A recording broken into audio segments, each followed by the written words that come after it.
ପାର୍ବଣ ପାଇଁ ଆମ ପୋଲିସ ତରଫରୁ ଶାନ୍ତି କମିଟି ବୈଠକ। ପାର୍ବଣ ଋତୁରେ ମା ଦୁର୍ଗା, ମା ଗଜଲକ୍ଷ୍ମୀ ଓ ମା କାଳୀଙ୍କ ପୂଜାରେ ସହରରେ କିପରି ଶାନ୍ତି ଶୃଙ୍ଖଳାର ସହ ପୂଜା ସମ୍ପନ୍ନ ହେବ, ସେଥିପାଇଁ ଟାଙ୍ଗରପଲ୍ଲୀ ଥାନା ଆମ ପୋଲିସ ତରଫରୁ ସମସ୍ତ ପୂଜା କମିଟିର ସଦସ୍ୟଙ୍କୁ ନେଇ ଏକ ଶାନ୍ତି କମିଟି ବୈଠକ ଗତ ରବିବାର ଦିନ ଅନୁଷ୍ଠିତ ହୋଇଯାଇଛି।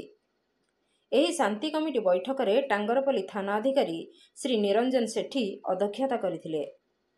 ପୂଜା କମିଟିର ସମସ୍ତ ସଦସ୍ୟମାନେ ଏଥିରେ ଭାଗ ନେଇ ନିଜ ନିଜର ଅସୁବିଧା ସମ୍ପର୍କରେ ବକ୍ତବ୍ୟ ରଖିଥିଲେ।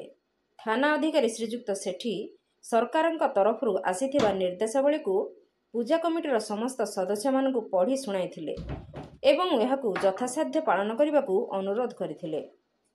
ପୂଜା ସମୟରେ ଚୋରି ଛିନତାଇ ହେଉଥିବାରୁ ସେଥିପାଇଁ ପୋଲିସ ପୁରା ନଜର ରଖିଛି ବୋଲି ଶ୍ରୀଯୁକ୍ତ ସେଠୀ ପ୍ରତିଶ୍ରୁତି ଦେଇଥିଲେ।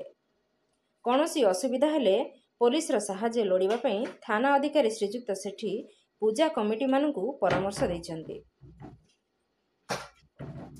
ରାଉରକେଲାରୁ ଲବକିଶୋର ନାୟକଙ୍କ ରିପୋର୍ଟ,